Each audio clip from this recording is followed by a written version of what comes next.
Hey everybody, it's John Kirk with Travel Pulse here in Canada, and I just wanted to take a minute and address some of the issues that seem to be going on in our trade. There's a lot of publicity about there from a consumer right activist and some things that are going on. First of all, our hearts go out to everybody throughout our industry. I'm a colleague, I feel like, rather than a media person. I ran retail businesses while I was at Thomas Cook. We had a large portfolio there.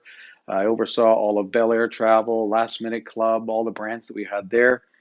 Um, During 9/11, I was there with our company at the time, taking book cancellations. I wish there were bookings at 9/11, but taking cancellations, dealing with consumers on the phone, dealing with insurance claims, with all the things that were associated with that tragic time in our industry with 9/11. So I've actually been there. I've actually been on the front lines, and I really wanted to just address some of the issues because I think some of them are misleading to consumers and are really creating some uncertainty within our trade and. I think it needs to be addressed. So, from somebody who's been on the front lines, we've done a lot of research on this in the last couple of days. First of all, I want to talk about chargebacks. We did a call this morning as a consumer with Visa, and we found out that you basically, if you actually do want to do an investigation or a dispute for a charge on your credit card, you have to do it within 90 days of your first transaction. This is the call that we had with Visa this morning. They will then undertake a full investigation going into their disputes department. But when these investigations happen within the credit card companies, as your consumer seeking to get a refund or a chargeback, as they're called, part of that investigation is they're going to check with the merchant of record to see if there is an underlying agreement or contract that is in place between the consumer and the merchant of record, or a tour operator or airline partner. So whether you booked online, whether you booked in person, or whether you booked by phone, for the most part, 99.9% of the time, these agreements were reviewed with you. For sure, you had to agree when you booked online, and a travel agent would have reviewed the terms and conditions with you to the best of their ability. For the most part, honestly, who really reads all the detail and all these terms and conditions that we agree to on a daily basis? Read the terms and conditions that you invariably will have agreed to, that defines what force majeure is, and save yourself a lot of time and energy, and perhaps save the credit card company a lot of time and energy. Not that we have to save them a lot of time and energy, to make sure that you're free and clear from those obligations within the agreement. And very likely you're not. We spoke to an industry lawyer who specializes in this today, and he in fact agreed that the force majeure will have been invoked, and the terms and conditions within these provisions are going to kick in. So, although TICO, which is a great governing body in Ontario, and it's replicate operations that they've got operating in Quebec by the Quebec government and the BC government, which are also regulated. TICO also has, I'll put that up on the screen here as well. TICO states clearly in their provision in the regulations of number 36, there is no provision in the Act or the regulation that requires a registrant to provide a refund or offer alternative travel services because a government advisory has been issued. While some suppliers may choose to offer goodwill gestures to their customers, registrants should consider all their contractual and legal obligations in determining how to address the situation. So that is a regulation section of the relevant section of the regulation number 36 within the TICO guidelines. So that's for residents of Ontario.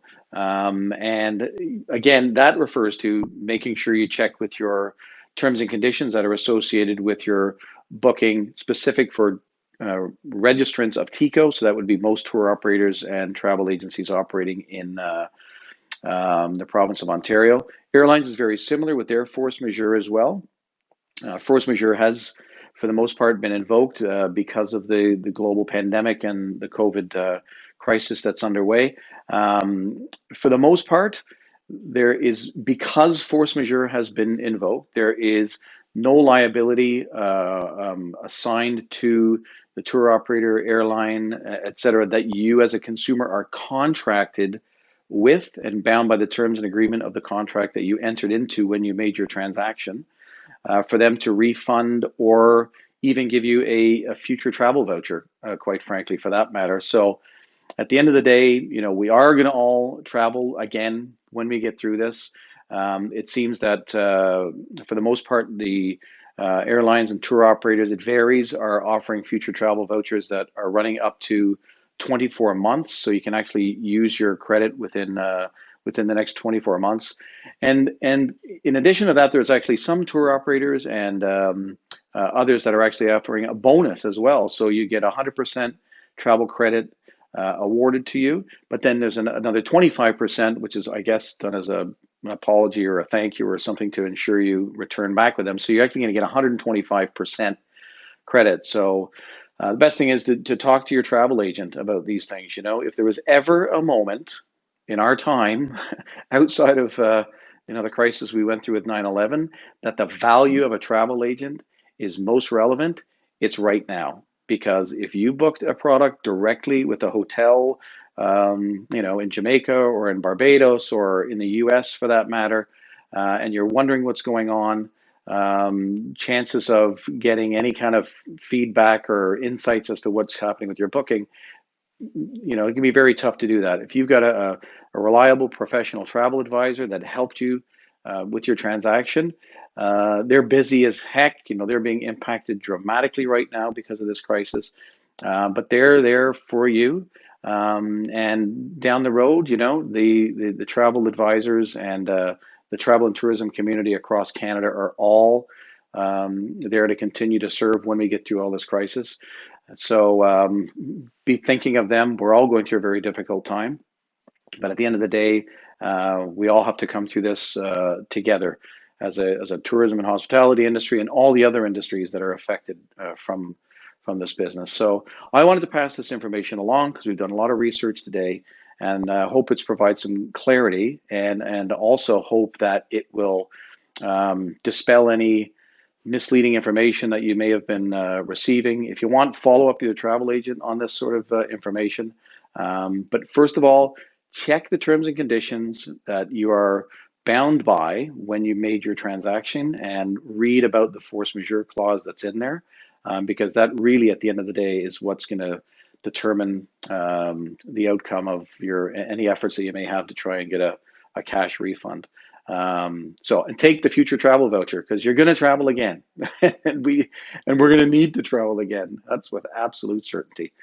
So, on behalf of the Travel Pulse Canada crew and the Travel Pulse Quebec crew, all of our team in the United States at travelpulse.com, travelweekly.com, Travel Age West, Travel Weekly China, and Travel Weekly Asia, the entire North Star group, our thoughts with all of our consumers out there, and all our colleagues and our partners throughout the travel business. So let's keep going, and we'll get through it all. And I hope this information has been helpful, and we'll talk to you soon. Thanks very much. Oh, and keep checking on our Facebook page, because we've got updates constantly. And obviously, sign up for our newsletter. We've got lots of great information coming out on a regular basis. So thanks very much for watching. Thanks for your continued support.